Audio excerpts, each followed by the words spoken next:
I mean, and where's Big Pharma? They're right behind it. Exactly. Yeah. Exactly. Yeah. Exactly. That's the octopus right there. Yeah. I mean, look how many people's dreams have gotten crushed. That's Luckily, I own everything. Right. Okay?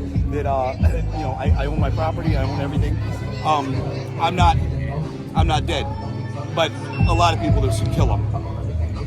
Yeah. I know. Yeah. And that's what they want. Yeah.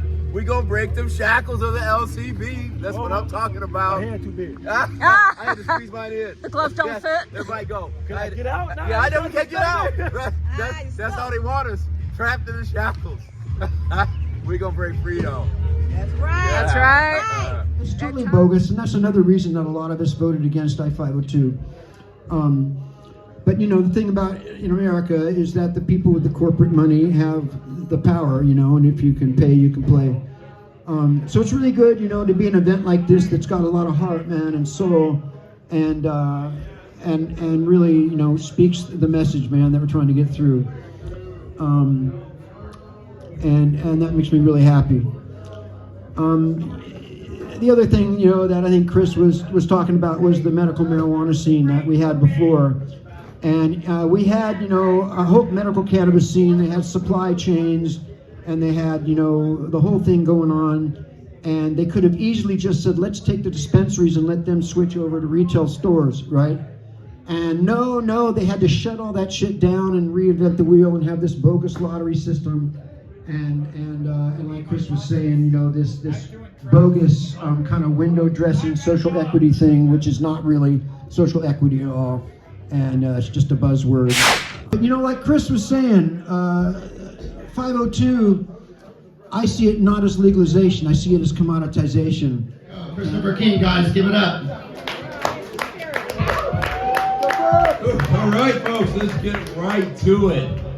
So before I talk about anything that I did, I want to talk about Vivian for a second. I'm going to tell you a story about Vivian McPeak. So I was reading one of his writings, and he mentioned being in Amsterdam in the 90s and how free that was and whether or not the world was ready for an explosion of cannabis.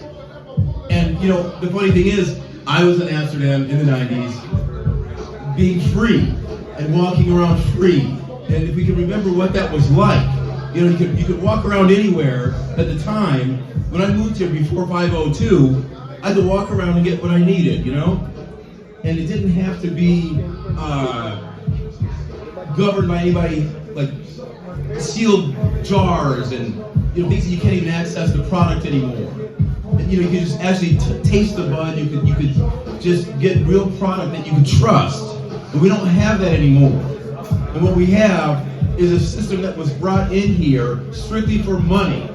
So I'm just going to tell you, I don't wear a tinfoil hat or anything. I've been a daily news reporter, and I realize now that what has happened with all the press is that they don't cover anything that actually happens. And everybody that is now under I-502 does not have the freedom that we used to have. And now, since 502 passed, we have to walk around, like I say, I think we're wearing shackles these days. So I'm going to deliver the rest of this talk wearing these shackles that the LCB has us put under. And I'm just going to tell you a couple of examples that I have that you need to know about. When you go out to buy your weed, there is a shop called Khalifa. Khalifa is a shop that is owned by the Widmer family. So I did some investigating into the LCB and the licenses that Khalifa holds. And I come to find out that Khalifa has millions of dollars of fraud cases against him that the LCB doesn't even care about. And they get multiple licenses. Meanwhile, we have people, my friends are here. We have people like Jenny Sprague is here. Co-op 138 was here today passing around these nice nugs I have. And they come to find out the LCB systematically, when I-502 was passed, they promised all these people that they would be able to reach the promised land instead of being in shackles. But that's not what happened. And we know the only one black person that ever allegedly passed the lottery in I-502. They found a reason to take it from her. It was a spousal thing that they made up at the time, so she never actually got a license. So here's what I want to say to you guys about this whole process. I have helped as a reporter and a journalist. I uncovered the whole Sean Kemp cannabis fiasco. The fact that he only owned 5% of that company. This is nothing against Sean Kemp. This is just against the lies that are being told. And the media is in on it. There is really no free market since I-502 came about. It's all governed by the Liquor and Cannabis Board that was put here to make money. You know, the Washington Liquor and Cannabis Board was created to make money. I'll say that again, because what had happened was, at the time, I'm making millions of dollars for WAMU before WAMU crashed. I'm on the East Coast. I'm not thinking about the problems of cannabis or unlawfulness in cannabis. I had no clue. I'm just making money. And I'm making these mortgages that were poisonous. And we all know everybody got their houses stolen and all that. But it's the same land grab going on now. And again, I discovered it later. So back then, we're making money for WAMU, but then, of course, the mortgage crisis happened, and WAMU's broke, the state is broke, they're out of money. They sell the liquor stores. We all remember that if you were around? Now they have money, but they've got no residual income. So at that point in time, they decide to make, 502 is going to happen. Let's make cannabis legal. Let's do that now. It never was for any of us. And until we live in these shackles now with the LCB and their cronies, the kinds of people they have now, they have a so-called social equity program to help the original pioneers. They're not the original pioneers, folks. I lived in Arlington for 3 years, and I found out that earlier this year, there's a guy named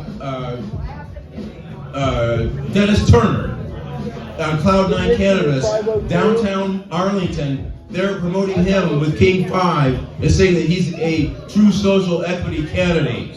He's none such thing. He has been with other licenses over the years, and I found out that when he was with the Alkaloid company, his partners ripped off their third partner so bad that she got the company. But what does the LCB do? They give him a false status of being a successful black person in Arlington. None of that was accurate at all. And some of you guys may not worry too much about this, like it might not mean a lot to you. But when you think about this, the quality of the weed isn't as good either. And you think about all the lives that they have disturbed by putting their cronies in place, when honest people like us could be running and owning stores. And it's not right. So I'm just going to tell you, if you just keep following this situation, because we're going to have it, Jacob's going to talk about it, Jacob Stone and I will talk about it a lot, and Troy Anderson and I will talk about it a lot, because we need people to know, common people to know this, because otherwise you'll never know what's really going on with your money, your vote, the quality of your weed, none of it. And I guess that's pretty much it, guys. I'll turn the show back over to Vance. Yeah. Thank you! Thank you! A little something. Yeah. All the right spots. Yeah. I'm still in my shackles. I can't help it. Freedom!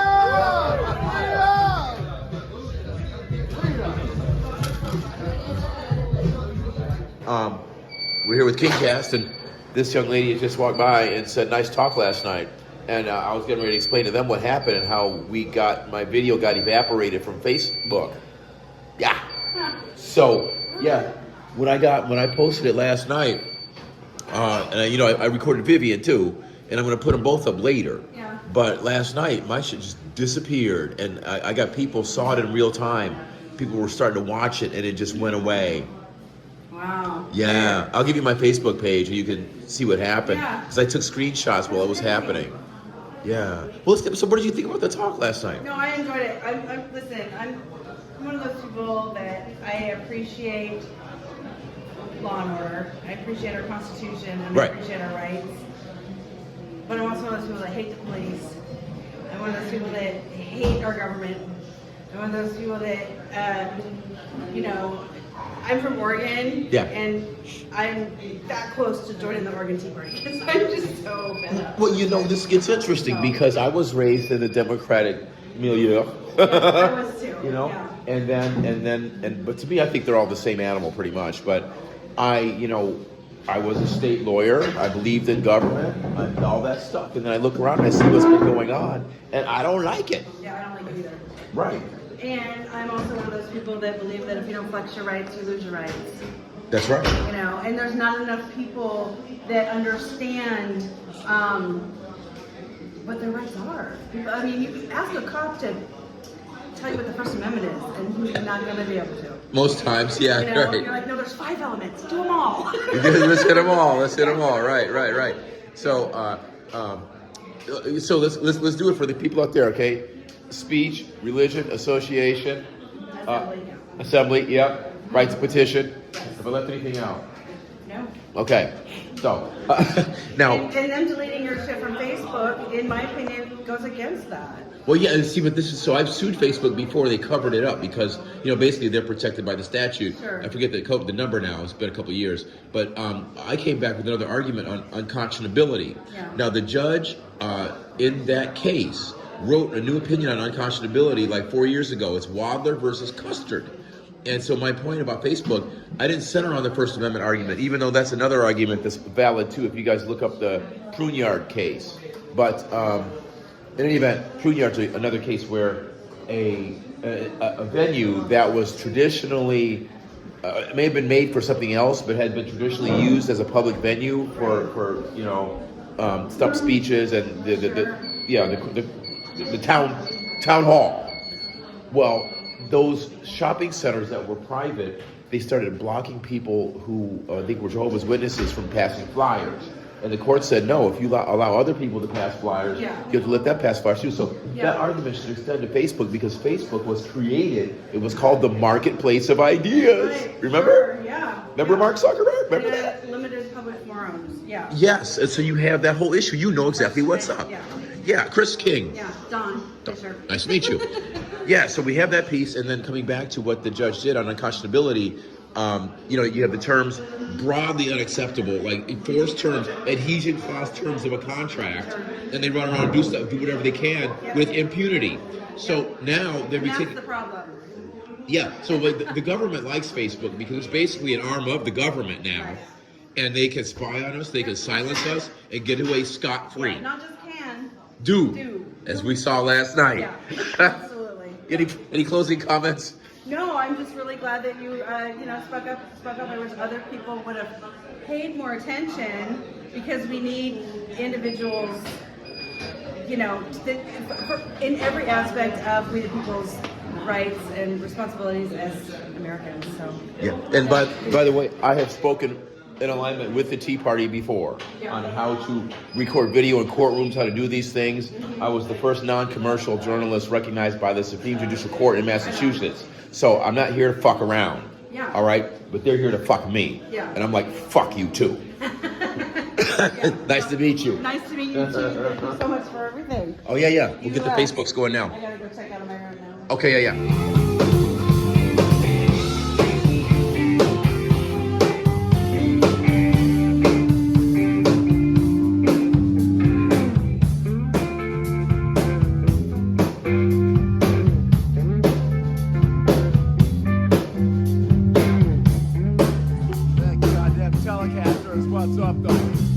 What you see here is a broken man. I got nothing to show but these holes in my hands from coming round here and trying to get a message to you.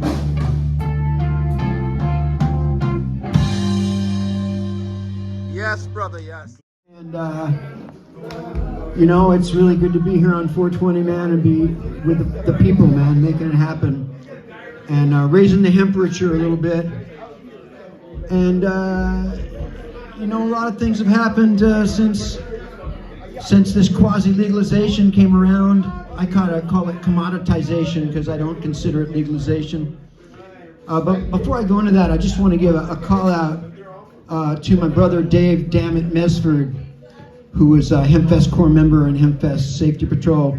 Dave passed away this morning about 10 o'clock after a short battle with cancer. And he's just a beautiful soul, man. And Douglas, a Hempfest attorney, and I spent most of the day at his house. And you know, the thing is he held out till 4:20, man. And so he made his righteous exit. He made his righteous exit on this sacred and important day. So Dave, this 4:20 is for you, my brother. And he's a wonderful brother, man, full of love. So, and you know, we've had about, I don't know, I think we're close to 60 people from the Hempfest group that have passed away now. Just goes to show you that we've been around a long time and we had a big group.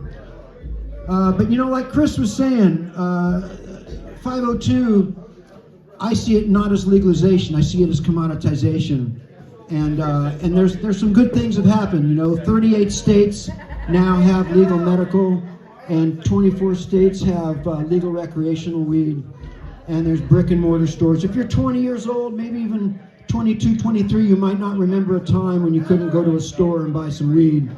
It used to be, you know, you'd have to call your guy or your girl to try to get the hookup, man, and go meet them at their apartment or whatever, or down in the park, and it'd be like on the down low and stuff.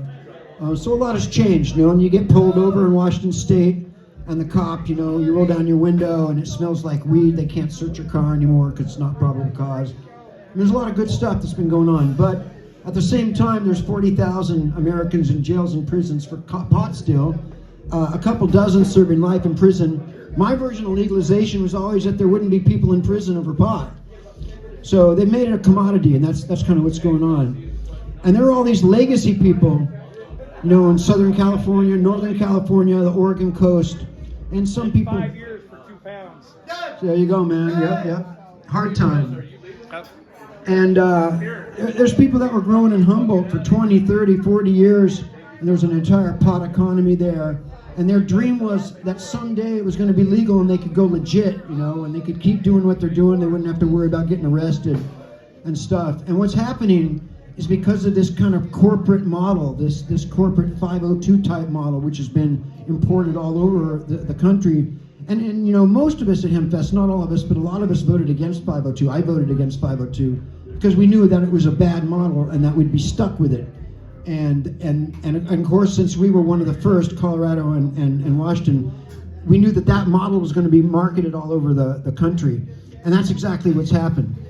And so what you've got, like in Northern California, in Humboldt and Mendocino County, you know, where you had people, old Vietnam vets and old hippie type people starting to grow pot in the 60s, 70s, 80s, into the 90s. And they had entire communities of people growing pot, growing the dank, sticky, crystally dank skunk bud and what have you. Those people are getting edged out. They can't compete with the regulations and the high taxation, and it's these corporate carpetbaggers coming in with money. These kind of big agro type people that don't care about the weed. They're not a part of the culture. All they want to do is make money, you know, and they kind of want to turn it into the beer, to green beer or something like that. And what's happening is that they can produce giant volumes of cannabis. So it's not about quality, it's about quantity and how much you can put out. So there's still like a lot of work to do, you know, we still got a lot of work to do. And that's why, to me, 420 is still a victory celebration to celebrate the amazing success we've had, but it's also a call to action to organize and strategize and keep going.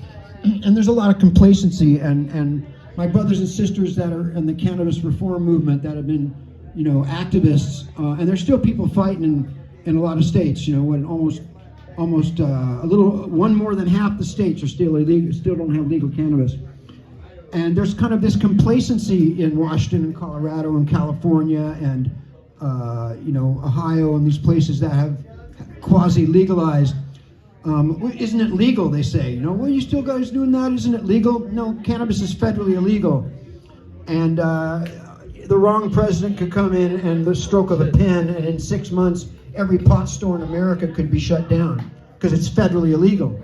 So there's no defense, you know, and you couldn't take them to the Supreme Court or something because you'd lose because it's federally illegal. So we still need to keep the fight going, and we still need to to keep changing the laws. And even in places like here, we have no home grow in Washington State, which is complete bullshit, right? It's not legal if you can't grow some at your own home and make sure there's no mold and pesticides and stuff like that in it, because we have a bogus system where the labs that test the pot they're not even like monitored. There's nobody like, minding the store. And patients need to be able to grow the strains that help them and stuff like that. So there's still a lot of work to do. We got this bogus DUI thing that was a part of I-502, that if you have 5 nanograms of metabolites of THC in your bloodstream, you're automatically guilty of a DUI. And they don't even have to show that you were impaired, because impairment's not even part of it. It's just, do you have 5 nanograms in your blood, which is totally unscientific, doesn't show impairment. There's no indication that you're high necessarily. And the thing about that is if you don't smoke pot and you say that you hardly ever get high and you've got, so you smoke some dabs or something the first couple times and you get on the road, you might have, you might be dangerous at 2 nanograms. And if you smoke pot every day, or you eat pot, or you're a patient and you're taking, weed every single day and tincture or whatever, you might be at 20 nanograms, but you're normal and you can drive fine. So it's totally bogus, and that's another reason that a lot of us voted against I-502. But the thing about America is that the people with the corporate money have the power, and if you can pay, you can play. So it's really good, to be an event like this that's got a lot of heart, man, and soul, and really, speaks the message, man, that we're trying to get through. And that makes me really happy. The other thing, that I think Chris was talking about was the medical marijuana scene that we had before. And we had, a whole medical cannabis scene. They had supply chains, and they had, the whole thing going on. And they could have easily just said, let's take the dispensaries and let them switch over to retail stores, right? And no, they had to shut all that shit down and reinvent the wheel and have this bogus lottery system. And like Chris was saying, this bogus kind of window dressing social equity thing, which is not really social equity at all, and it's just a buzzword. And so they shut everything down, and patients lost a lot of freedom. I think you used to be able to have, was it like 24 ounces or something like that? Something like that. I think before, and they took that way down, and you could have a couple dozen plants, and that went way down to like 3 or 6. And you got to be in the registry, in the federal registry, the state registry, which is dangerous because that data is not safe. And so patients really got kicked under the cannabis, man. They're the ones that got screwed the most by I-502, and they had the most to lose. And the stores don't necessarily. They're all about high THC, so they're not going to have the strains that help the patients because they don't care about that. They just want to sell the high THC weed, which is what a lot of people want. That's exactly it. We're bridging the same thing. Yep. And high THC doesn't even mean it's the best weed, man, because there's over 100 cannabinoids and terpenes and all kinds of stuff. So it's just misnomer shit. I mean, I'm old school, man. I remember the days when it was $10 for a lid, and a lid wasn't measured in weight. It was how many fingers. Oh, it's a 2-finger lid. That's good. It's a 3-finger lid. That's a 4-finger lid. Fuck yeah, dude. But where I was at in California, you had to break it up. It's like, this is full of lumber. It had stems and seeds, and so you had to break out the top, your cigar box or your record album cover, and you had to clean the seeds and stems out, and then see how much weed you actually had left, and if you're getting high in an apartment or something, you're totally paranoid, and you had to close the windows and put a towel against the door and stuff so the smoke didn't get out, or I'd see people, blowing the weed out through a toilet paper thing with a dryer thing in it. Yeah, exactly right, to get the smell out and all kinds of crazy shit we used to have to go through, man. So in a way, we've got it pretty good right now, man. So anyway, man, happy 420, everybody. And on behalf of all of us, Hempfest family, and we're kind of on a hiatus right now with a emphasis on the high part. But much love to all the people who made this happen and everything, and you all take care and drive safe on the way home. Yes, sir. Much love to you. Hempy for plenty. Yes, sir.